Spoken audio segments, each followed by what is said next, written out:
दोस्तों आज की हमारे इस वीडियो का टॉपिक है which is more dangerous, AC या डीसी।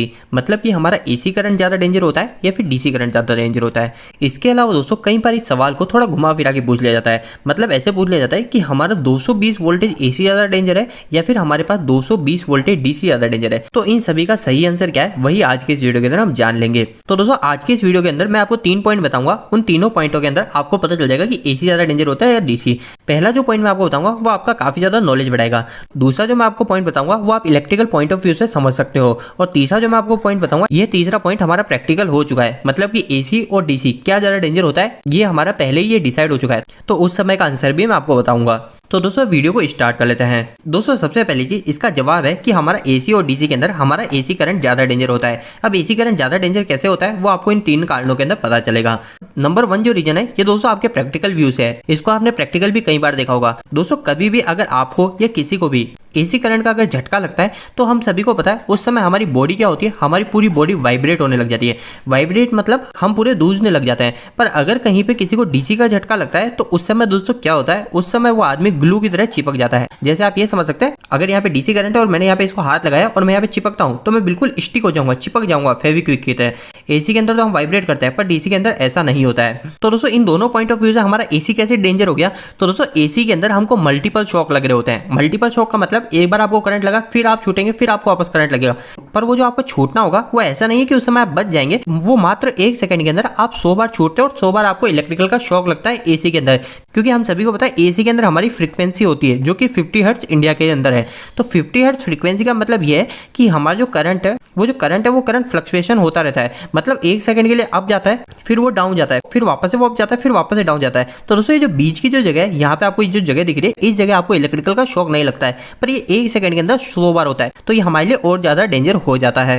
इसके अलावा दोस्तों आप किसी ऐसे इंसान को देखते हो जो एसी के इलेक्ट्रिकल शॉक से मरता है और एक आप देखते हो कि जो डीसी के इलेक्ट्रिकल शॉक से मरता है।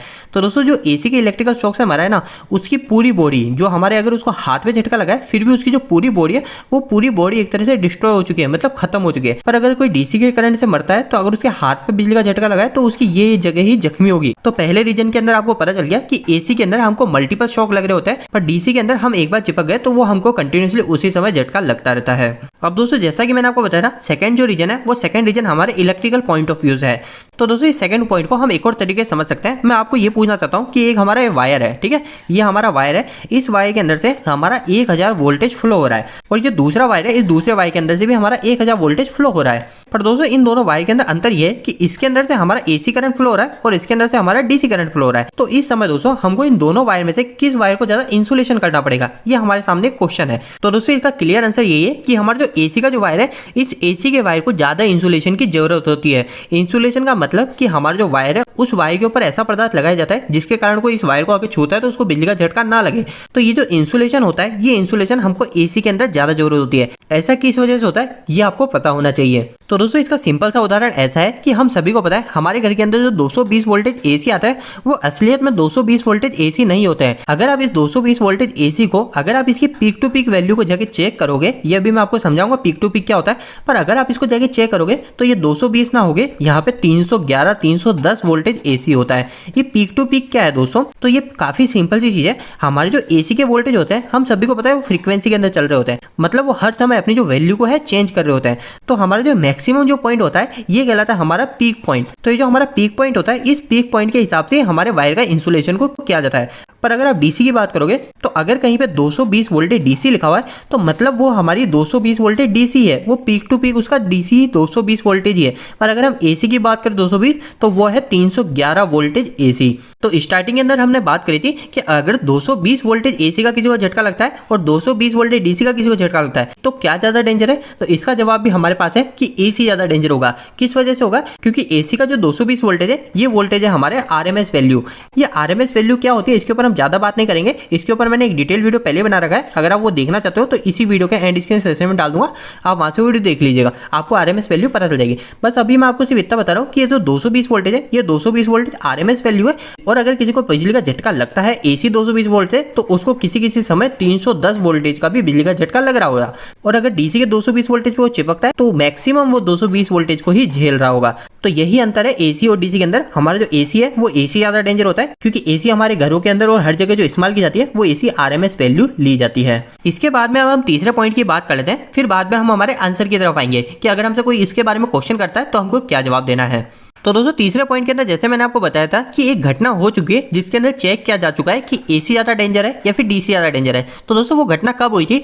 तो हम सभी को इलेक्ट्रिकल के अंदर ये चीज पता होनी चाहिए कि एक समय था जब हमारी एक लड़ाई हुई थी जिसको बोला जाता है AC और DC करंट वॉर, और ये वार इतनी ज्यादा फेमस थी कि इसके ऊपर एक फिल्म भी बन चुकी है। तो दोस्तों AC DC वार क्या है मैं आपको छोटे से शब्दों में बता देता हूँ। तो हमारे जो सबसे पहले बिजली जो घरों के अंदर उपयोग की जाती थी वो DC बिजली उपयोग की जाती थी। फिर बाद में हमारे वैज्ञानिक निकोला टेस्ला ने AC बिजली का आविष्कार किया।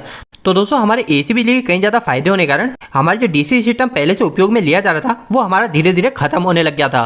तो इस कारण से हमारे DC बनाने वाली जो कंपनी थी जो थॉमस एडिसन सर ने बनाई थी, उन्होंने लोगों के बीच में यह शो करना स्टार्ट कर दिया कि हमारा जो AC करंट होता है वो AC करंट ज्यादा डेंजर होता है DC के मुकाबले। और यही सब शो करने के लिए उन्होंने कई सारे हमारे एनिमल जानवरों को बिजली के झटके भी देते और उन्होंने यह साबित भी कर दिया था कि AC करंट ज्यादा डेंजर होता है DC की अपेक्षा।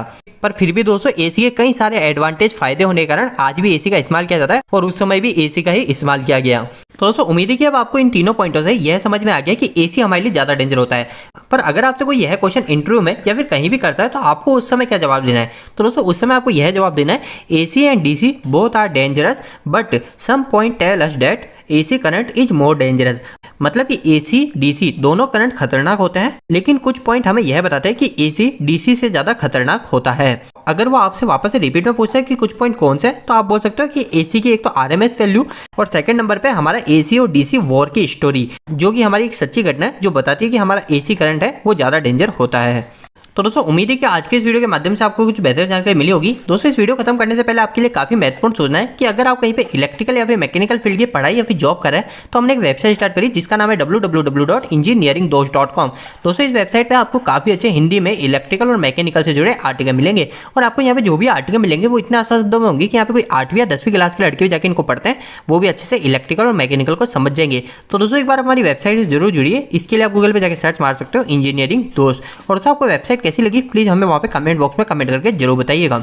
दोस्तों आपको यह वीडियो कैसा लगा इस वीडियो को लाइक करके जरूर बताएं। अगर आपका कोई भी सवाल इस वीडियो के प्रति इलेक्ट्रिकल जुड़ा है तो आप मुझे नीचे कमेंट बॉक्स में कमेंट करके पूछ सकते हैं। इलेक्ट्रिकल की वीडियो अगर आप हिंदी में देखना पसंद करते हैं आज हमारे चैनल को सब्सक्राइब कर लीजिए। आज के लिए इतना ही, धन्यवाद।